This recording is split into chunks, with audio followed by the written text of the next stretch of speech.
Pour ne manquer aucune opportunité d'apprendre les stratégies d'investissement qui ont fait leurs preuves et découvrir des analyses détaillées de livres comme celui-ci, abonnez-vous à ma chaîne YouTube Bank of Book. Dans l'introduction, Benjamin Graham, souvent considéré comme le père de l'investissement de valeur, pose les bases de sa philosophie. Il explique que ce livre ne promet pas de battre le marché, mais vise à enseigner comment réduire les risques, protéger son capital et générer des rendements durables à long terme. Warren Buffett, son disciple le plus célèbre, qualifie ce livre de « meilleur livre jamais écrit sur l'investissement ». Graham insiste sur la distinction entre l'investissement intelligent et la spéculation, et introduit l'idée que l'investissement est autant une question de discipline psychologique que de compétences analytiques. Leçon à tirer. L'investissement intelligent repose sur la patience, la discipline et une approche rationnelle, pas sur des paris spéculatifs ou des émotions. Il est crucial de comprendre que l'objectif n'est pas de se battre le marché, mais de construire une richesse stable et durable. La psychologie joue un rôle clé. Contrôler ses émotions face aux fluctuations du marché est essentiel pour réussir. Chapitre 1. Investissement versus spéculation. Les résultats attendus par l'investisseur défensif et l'investisseur entreprenant résumé. Graham commence par définir clairement la différence entre investir et spéculer. Une opération d'investissement est celle qui, après une analyse approfondie, promet la sécurité du capital et un rendement adéquat. Tout ce qui ne répond pas à ces critères est de la spéculation. Il distingue deux types d'investisseurs. L'investisseur défensif, qui privilégie la sécurité et la simplicité, et cherche à minimiser les efforts et les risques. L'investisseur entreprenant, qui est prêt à consacrer du temps et de l'énergie pour analyser et sélectionner des opportunités sous-évaluées. Tout en restant discipliné. Graham insiste sur le fait que les deux approches peuvent être rentables si elles sont appliquées correctement, mais elles nécessitent des tempéraments et des niveaux d'engagement différents. Leçon à tirer. Identifiez votre profil d'investisseur.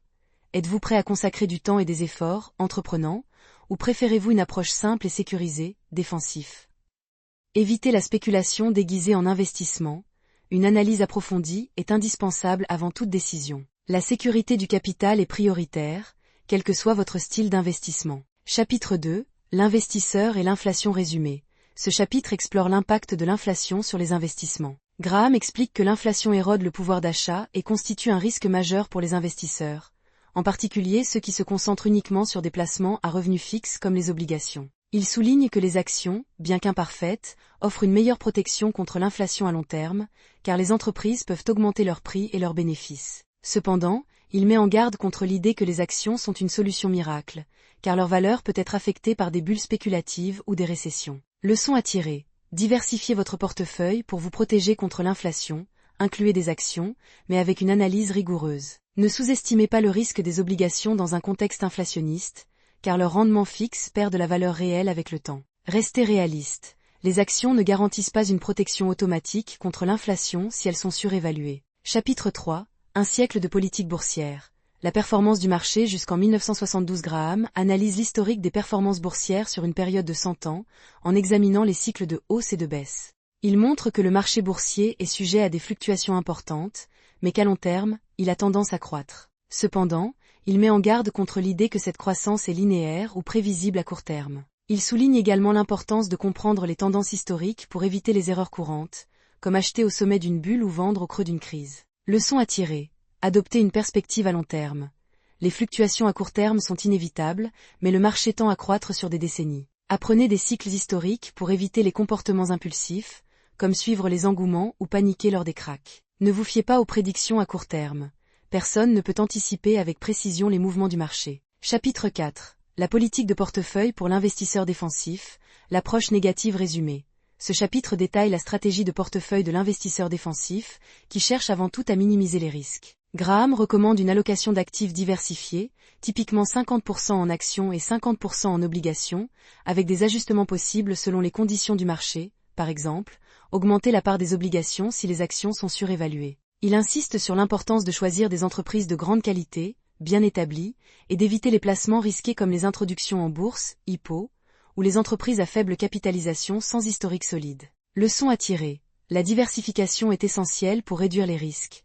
Ne mettez pas tous vos œufs dans le même panier. Privilégiez la qualité à la quantité. Investissez dans des entreprises solides avec un historique de performance stable. Évitez les pièges des opportunités à haut risque, surtout si vous n'avez pas le temps ou l'expertise pour les analyser en profondeur. Chapitre 5. L'investisseur défensif et les actions ordinaires. Graham explique ici pourquoi et comment l'investisseur défensif devrait inclure des actions ordinaires dans son portefeuille, malgré leur volatilité. Il recommande de se concentrer sur des entreprises de grande taille, financièrement solides, avec un historique de dividendes constant et un ratio cours, bénéfice, P/E, raisonnable. Il met également en garde contre l'achat d'actions à des prix excessifs, même pour des entreprises de qualité, et souligne l'importance de la marge de sécurité, acheter à un prix inférieur à la valeur intrinsèque de l'entreprise. Leçon à tirer. Les actions sont un élément clé d'un portefeuille défensif, mais elles doivent être choisies avec soin pour minimiser les risques. La marge de sécurité est un concept fondamental.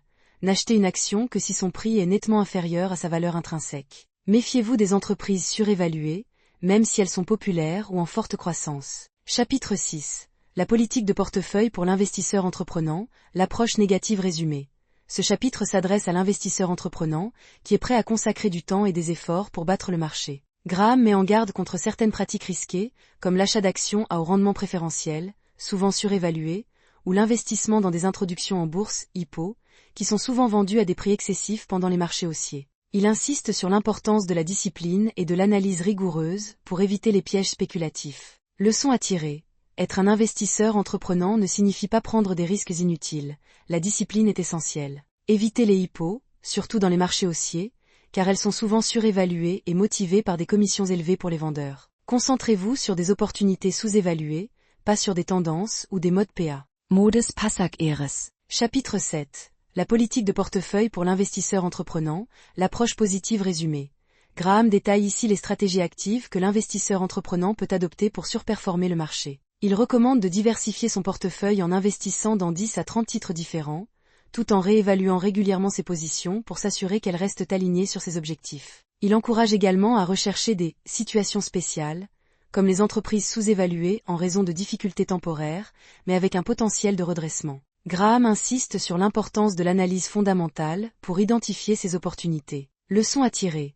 La diversification reste importante, même pour l'investisseur entreprenant, pour limiter les risques. Les situations spéciales peuvent offrir des rendements élevés, mais elles nécessitent une analyse approfondie et une patience. La réévaluation périodique de votre portefeuille est cruciale pour maintenir une stratégie cohérente et rentable. Chapitre 8. L'investisseur et les fluctuations du marché résumé. Ce chapitre est l'un des préférés de Warren Buffett, car il introduit le concept de « Monsieur Market », une allégorie pour représenter le comportement irrationnel et émotionnel du marché boursier. Graham explique que Monsieur Market est un partenaire commercial qui propose chaque jour d'acheter ou de vendre vos actions à des prix différents, souvent influencés par ses humeurs. L'investisseur intelligent doit ignorer ces fluctuations quotidiennes et se concentrer sur la valeur intrinsèque des entreprises, en achetant lorsque les prix sont bas et en vendant lorsqu'ils sont excessivement élevés. Graham insiste sur l'importance de la discipline émotionnelle pour éviter les décisions impulsives. Leçon à tirer. Considérez le marché comme un outil à votre service, pas comme un guide. Ne laissez pas ces fluctuations dicter vos décisions. Chapitre 7. La politique de portefeuille pour l'investisseur entreprenant, l'approche positive résumée. Graham détaille ici les stratégies actives que l'investisseur entreprenant peut adopter pour surperformer le marché. Il recommande de diversifier son portefeuille en investissant dans 10 à 30 titres différents, tout en réévaluant régulièrement ses positions pour s'assurer qu'elles restent alignées sur ses objectifs. Il encourage également à rechercher des situations spéciales, comme les entreprises sous-évaluées en raison de difficultés temporaires, mais avec un potentiel de redressement. Graham insiste sur l'importance de l'analyse fondamentale pour identifier ces opportunités. Leçon à tirer. La diversification reste importante, même pour l'investisseur entreprenant, pour limiter les risques. Les situations spéciales peuvent offrir des rendements élevés, mais elles nécessitent une analyse approfondie et une patience. La réévaluation périodique de votre portefeuille est cruciale pour maintenir une stratégie cohérente et rentable. Chapitre 8. L'investisseur et les fluctuations du marché résumé. Ce chapitre est l'un des préférés de Warren Buffett, car il introduit le concept de « Monsieur Market », une allégorie pour représenter le comportement irrationnel et émotionnel du marché boursier. Graham explique que Monsieur Market est un partenaire commercial qui propose chaque jour d'acheter ou de vendre vos actions à des prix différents, souvent influencés par ses humeurs. L'investisseur intelligent doit ignorer ces fluctuations quotidiennes et se concentrer sur la valeur intrinsèque des entreprises, en achetant lorsque les prix sont bas et en vendant lorsqu'ils sont excessivement élevés. Graham insiste sur l'importance de la discipline émotionnelle pour éviter les décisions impulsives. Leçon à tirer. Considérez le marché comme un outil à votre service, pas comme un guide. Ne laissez pas ces fluctuations dicter vos décisions. Achetez lorsque les prix sont bas, pendant les périodes de pessimisme, et vendez lorsque les prix sont excessifs, durant les périodes d'optimisme. La discipline émotionnelle est essentielle. ne paniquez pas lors des cracks et ne vous laissez pas emporter par l'euphorie des bulles. Chapitre 9. Investir dans les fonds d'investissement. Graham explore les fonds d'investissement, fonds communs de placement, comme une option pour les investisseurs, en particulier les défensifs, qui ne souhaitent pas analyser individuellement les actions. Il met en garde contre les fonds qui facturent des frais élevés ou qui suivent aveuglément les tendances du marché. Plus tard dans sa vie, Graham a également recommandé les fonds indiciels à faible coût comme une excellente option pour les investisseurs individuels, une opinion partagée par Warren Buffett. Il donne des critères pour choisir un bon fonds, comme des gestionnaires qui sont eux-mêmes actionnaires importants, des frais bas, et une stratégie qui ne suit pas la foule. Leçon à tirer. Les fonds indiciels à faible coût sont une option idéale pour les investisseurs défensifs qui veulent minimiser les efforts et les risques. Méfiez-vous des fonds avec des frais élevés ou une gestion trop agressive, car ils peuvent éroder vos rendements à long terme. Faites preuve de diligence raisonnable avant d'investir dans un fonds. Examinez les frais, la stratégie et les performances historiques. Chapitre 10. L'investisseur et ses conseillers. Ce chapitre traite de la manière de choisir et de travailler avec des conseillers financiers. Graham met en garde contre le fait de confier aveuglément son argent à des professionnels, car beaucoup d'entre eux peuvent avoir des conflits d'intérêts, par exemple, des commissions sur certains produits. Il recommande de ne chercher un conseiller que si vous avez un capital significatif à investir, au moins $100 000 à l'époque de Graham, ce qui équivaut à beaucoup plus après ajustement. Leçon à tirer. Faites preuve de prudence avec les conseillers financiers. Assurez-vous qu'ils agissent dans votre intérêt, pas dans le leur. Posez des questions précises sur les frais, les conflits d'intérêts et les performances passées avant d'engager un conseiller. Pour les petits portefeuilles, les fonds indiciels restent une solution simple et efficace, sans avoir besoin d'un conseiller. Chapitre 11. L'analyse des titres pour l'investisseur profane. Approche générale résumée. Graham introduit ici les bases de l'analyse fondamentale pour estimer la valeur d'une action et déterminer si elle est sous-évaluée ou surévaluée. Il insiste sur le fait que l'analyse ne doit pas nécessiter des calculs complexes ou des modèles sophistiqués, mais plutôt une approche simple et logique. Il recommande de se concentrer sur des critères comme le ratio cours-bénéfice, PE, le ratio cours-valeur comptable, PFB, la solidité financière de l'entreprise, ratio dette, capitaux propres, et la stabilité des bénéfices et des dividendes. Leçon à tirer. L'analyse fondamentale est accessible à tous. Elle ne nécessite pas de compétences mathématiques avancées, mais une compréhension des fondamentaux d'une entreprise. Concentrez-vous sur des critères objectifs, ratio financier, solidité financière, pour éviter les biais émotionnels. Comparez la valeur intrinsèque d'une entreprise à son prix de marché pour identifier les opportunités d'achat ou de vente. Chapitre 14. La sélection des actions pour l'investisseur défensif. Ce chapitre fournit des critères spécifiques pour l'investisseur défensif qui souhaite sélectionner des actions. Graham recommande de se concentrer sur des entreprises de grande taille, avec des revenus annuels significatifs, financièrement solides, avec un ratio actif courant, dette courante d'au moins 2, et une dette à long terme ne dépassant pas le capital circulant, avec un historique de bénéfices stable et de dividendes constants, avec un ratio P, E inférieur à 15 et 1 produit P, E fois P, B inférieur à 22,5. Il insiste également sur l'importance de la diversification et de la marge de sécurité. Leçon à tirer. Utilisez des critères objectifs et quantifiables pour sélectionner des actions, afin d'éviter les biais émotionnels. La diversification et la marge de sécurité sont vos meilleures défenses contre les erreurs d'analyse ou les imprévus du marché. Privilégiez la stabilité et la solidité financière aux promesses de croissance rapide. Chapitre 15. La sélection des actions pour l'investisseur entreprenant résumé. Ce chapitre s'adresse à l'investisseur entreprenant, qui est prêt à aller au-delà des critères stricts de l'investisseur défensif pour rechercher des opportunités sous-évaluées. Graham recommande d'appliquer les mêmes tests de qualité et de prix que l'investisseur défensif, mais avec plus de flexibilité. Par exemple, il peut envisager des entreprises plus petites ou en difficulté temporaire, à condition qu'elles offrent une marge de sécurité significative. Il met également en garde contre les excès d'optimisme et insiste sur l'importance de l'analyse rigoureuse. Leçon à tirer. Être entreprenant ne signifie pas être imprudent. Utilisez toujours une analyse rigoureuse et une marge de sécurité. Les opportunités sous-évaluées peuvent provenir d'entreprises impopulaires ou en difficulté temporaire, mais elles nécessitent une compréhension approfondie des risques. Chapitre 16. Les obligations convertibles et les bons de souscription. Graham examine les obligations convertibles et les bons de souscription, deux instruments financiers qui combinent des caractéristiques d'obligations et d'actions. Il met en garde contre leur utilisation excessive, car ils peuvent être complexes et risqués, surtout s'ils sont émis à des prix excessifs ou dans des conditions de marché spéculatives. Il conseille de n'investir dans ces instruments que s'ils offrent une marge de sécurité significative, par exemple si leur valeur en tant qu'obligation est proche de leur prix d'achat. Leçon à tirer. Méfiez-vous des instruments financiers complexes. Ils peuvent sembler attrayants, mais ils comportent souvent des risques cachés. Appliquez toujours le principe de la marge de sécurité, même pour des instruments hybrides comme les obligations convertibles. Évitez les émissions spéculatives, surtout dans des marchés haussiers, où ces instruments sont souvent surévalués. Chapitre 17. 4 cas extrêmes. Graham utilise 4 exemples réels d'entreprises pour illustrer les extrêmes du marché financier. Des cas de surévaluation, de sous-évaluation, de mauvaise gestion ou de fraude. Il analyse des entreprises comme Penn Central, surévaluées malgré des faiblesses fondamentales, Linkem Kovu, croissance excessive financée par la dette, NVF Corp, acquisition risquée, et AA Enterprises, spéculation sur une mode passagère. Ces exemples montrent comment des erreurs d'analyse ou des comportements spéculatifs peuvent conduire à des pertes importantes. Leçon à tirer. Méfiez-vous des entreprises surévaluées, même si elles sont populaires ou en forte croissance, les fondamentaux doivent toujours primer. Une croissance financée par un endettement excessif est un drapeau rouge majeur. Apprenez des erreurs du passé pour éviter de répéter les mêmes pièges spéculatifs. Chapitre 18. Une comparaison de 8 paires d'entreprises résumées. Graham compare 8 paires d'entreprises pour montrer comment des entreprises apparemment similaires peuvent avoir des valeurs intrinsèques très différentes. Il examine des facteurs comme les bénéfices, les dividendes, la croissance, la solidité financière et les ratios P, E et P/B. Ces comparaisons illustrent comment un investisseur peut identifier des opportunités sous-évaluées en se concentrant sur les fondamentaux, plutôt que sur la popularité ou les performances récentes. Leçon à tirer.